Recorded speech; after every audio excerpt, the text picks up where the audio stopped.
ग्वालियर में 14 साल की नाबालिग के साथ दुष्कर्म करने वाले वर्ग विशेष के 2 आरोपियों के मकान तोड़े जाने की मांग को लेकर सर्व हिंदू समाज ने आज एसपी के नाम 3 सूत्रीय ज्ञापन सौंपा।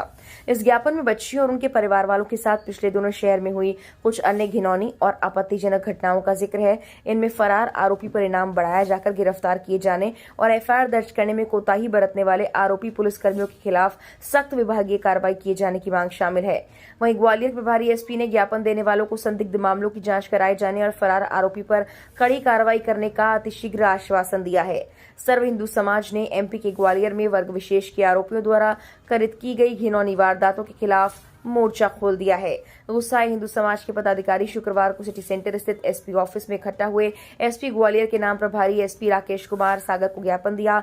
ज्ञापन में 3 सूत्रीय मांगों का उल्लेख किया। इस मौके पर ज्ञापन देने वाले सर्व हिंदू समाज के पदाधिकारियों के साथ प्रभारी एसपी राकेश कुमार सागर ने बैठक की। इस बैठक में अधीनस्थ अफसर भी मौजूद रहे। इस दौरान ज्ञापन देने वालों का नेतृत्व सर्व हिंदू समाज के नेता वसंत गोडियाले कर रहे थे।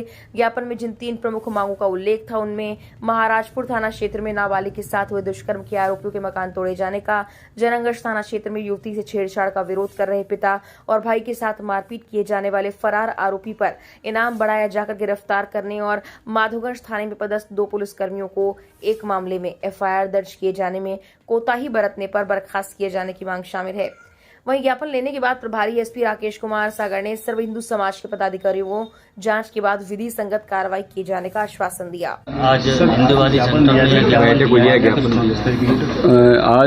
जो ज्ञापन दिया गया उसमें मुख्य विषय था कि जो घटनाएं घटित हुई हैं जिसमें वर्ग विशेष के द्वारा कुछ घटनाएं घटित हुई खासतौर पर बच्चियों के लिए, तो एक महत्वपूर्ण विषय भी है क्योंकि बच्चियां सुरक्षित रखना भी बड़ा महत्वपूर्ण है। तो उसमें हम लोगों ने जो अपराध घटित हुए हैं उस सभी में इनाम किया है। एक महाराजपुरा में एक अपराध घटित हुआ है, बच्ची के साथ यौन शोषण का अपराध आया था, तो हम लोगों ने आरोपियों को गिरफ्तारी किया और भविष्य के लिए भी हम लोग कार्रवाई कर रहे हैं। खासतौर पर कोचिंग वगैरह जहाँ बच्चे पढ़ने आती हैं वहाँ भी हम सुरक्षा के उपाय कर रहे हैं। और इसके अलावा हमारी निर्भया मोबाइल और महिला सेल के जो हमारे पदाधिकारी हैं उनको भी मैं लगातार इस ओर उनको निर्देश कर रहे हैं कि वो कार्रवाइयाँ करें। साथ में ही महिला संबंधी अपराध में जो आरोपी शेष हैं जिनकी गिरफ्तारी नहीं हुई है, मैं सभी के उन पर जो है इनाम 1-2 दिन में हम सभी पे इनाम कर रहे हैं ताकि उनकी गिरफ्तारी सुनिश्चित हो जाए। और इसके अलावा जो नाबालिग बच्चियों के अपहरण संबंधी जो अपराध पंजीबद्ध होते हैं, अभी जो अपराध पंजीबद्ध हुए सभी में हमने 10,000 का इनाम घोषित किया है।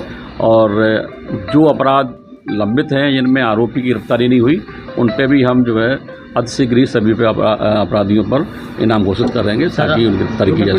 2 पुलिस वालों के नाम भी आए हैं। हाँ, 2 उन्होंने अभी ज्ञापन दिया है, तो मैं उसका पूरा प्रकरण की परीक्षण करके और उसमें हम लोग कार्रवाई करेंगे। सर, आपने कहा है कि रात में जो अपनी मर्जी से चेकिंग नाइट करके निकलते हैं उनको आप पुरस्कृत करेंगे, किस तरह की ये मुहिम रहेगी आपके साथ? एक्चुअली ये मुहिम इसलिए आवश्यक हमने समझी क्योंकि कुछ हमारे ऐसे कर्मचारी जो मतलब सेल्फ मोटिवेटेड हैं, स्वयं पूरा गश्त करते हैं। तो मेरा मानना है कि जो कर्मचारी रात को 1 बजे से लेकर 3 बजे तक गश्त करते पाया जाता है, तो हम लोगों ने ये निर्णय लिया कि शहरी क्षेत्र और ग्रामीण क्षेत्र में कम से कम 2-2, 3-3 हमारे कर्मचारियों को हम प्रत्येक इनाम दें, तो ताकि कम से कम उनका एक मोटिवेशन उनको मिले और बेहतर गश्त करें। और उसी के चलते हम लोग इसको लागू कर रहे हैं। सर, आपने ऑपरेशन विश्वास की बात कही थी कि थानों में पेंडेंसी कम करने के लिए ऑपरेशन विश्वास ग्वालियर पुलिस चलाएगी, कब से ये शुरू होगा, किस तरह का यह पूरा मॉडल रहेगा? आज एसपी ऑफिस आए हैं, आपने सबसे चर्चा की, क्या मांगे थी और क्या ज्ञापन? देखिए, हमारी हमेशा से मांगे रही हैं जो योजनाबद्ध तरीके से हमारी हिंदू बेटियों के साथ में लगातार दुराचार हो रहा है, लव जिहाद के नाम पर षड्यंत्र पूर्वक उनको फंसाया जाता है, उनका शारीरिक शोषण किया जाता है। ऐसा एक मामला तात्कालिक मामला है महाराजपुरा का। घटना कहाँ की थी? पुरानी छावनी के रहने वाले, लेकिन उनको 2 दिन तक उनको बुलाया गया, उनकी एफआईआर नहीं होनी। किन संरक्षणों का, किस दमदार लोगों का, किन राजनीतिक लोगों का, नेता राजनीतिक लोगों का संरक्षण उनको प्राप्त था। 2 दिन तक एफआईआर नहीं हुई। जब संगठन का मामला संज्ञान में आया जाकर के एफआईआर हुई, जबकि माननीय उच्च न्यायालय का आदेश है 0 में जहाँ भी जाएंगे फरियादी वहाँ पर 0 में प्रकरण पंजीबद्ध होगा। ऐसा ना करते हुए 2 दिन तक एफआईआर टाली गई और महाराजपुरा थाने में जाकर फिर एफआईआर हुई। उसमें नाबालिग बेटी के साथ में 2 आरोपियों ने, समीर खान, साहिल खान ने बलात्कार किया, उनको मारा पीटा। इससे पूर्व एक घटना जनगंज की थी जिसमें 4 आरोपियों ने नाबालिग बेटी के साथ में छेड़छाड़ की थी, उनके परिवार को प्राणघातक हमला किया था जिसमें 4 आरोपी थे 3 गिरफ्तार हो गए, एक आरोपी फरार है जिस पे नाम भी घोषित हो गई है। ऐसा किनका संरक्षण प्राप्त है, उस आरोपी की गिरफ्तारी नहीं हो पा रही। हमारा मांग है उस आरोपी पर इनाम बढ़ा करके उसको गिरफ्तारी की जाए। पुलिस अभी बहुत छोटा एनकाउंटर कर रहे हैं, तो ऐसे आरोपी का छोटा एनकाउंटर भी होना चाहिए। अभी जो नाबालिग बेटी का जो दुराचार हुआ है उसमें आरोपियों के मकान तोड़े जाना चाहिए। हमारे मध्य प्रदेश में उत्तर प्रदेश को रोल मॉडल के रूप में लेना चाहिए। जैसे वहाँ पर रेप की घटना में नाबालिग बेटियों को छेड़छाड़ में तुरंत मकान को गिराया जा रहा है, कोई आवेदन निवेदन नहीं, ऐसे मामले संज्ञान में आते हैं उनको गिराया जा रहा है। इससे पूर्व एक घटना हुई थी जहाँ माधोगंज थाना के अंतर्गत, जिसमें 13 वर्षीय नाबालिग बेटी के साथ में दुराचार हुआ था। आरोपी कौन थे, संरक्षण करने वाले कौन थे, धर्म विशेष के लोग। ऐसे लोगों को भी मुझे लगता है कि डिपार्टमेंट में लेने का अधिकार नहीं है। उन्होंने FIR नहीं होने दी और FIR होने के बाद से लगातार फरियादी पक्ष को डराया धमकाया जा रहा है कि अपने बयान बदलो।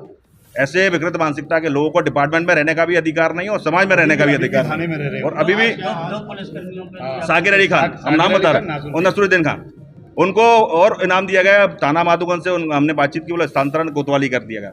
हमने उसमें मांग की थी इन ऐसे लोगों को बर्खास्त किया जाए। हमारी अभी भी मांग है, ऐसे सारे दोनों लोगों को बर्खास्त किया जाए, मकान तोड़े जाए, आरोपियों को गिरफ्तारी की जाए और NA से लगाया जाए। साहब ने बोला है कि हम इनाम बढ़ाएंगे, उसमें NA लगाएंगे और जो मकान तोड़ने की बात है उन्होंने उसमें सहमति बताई कि मकान तोड़ने की भी कार्रवाई करेंगे। हमारे TI धर्मेंद्र यादव से ये बात हुई, उन्होंने कहा हमने फीता डाला है, उसमें हमने फीता डाला है, उस पर कार्रवाई करेंगे।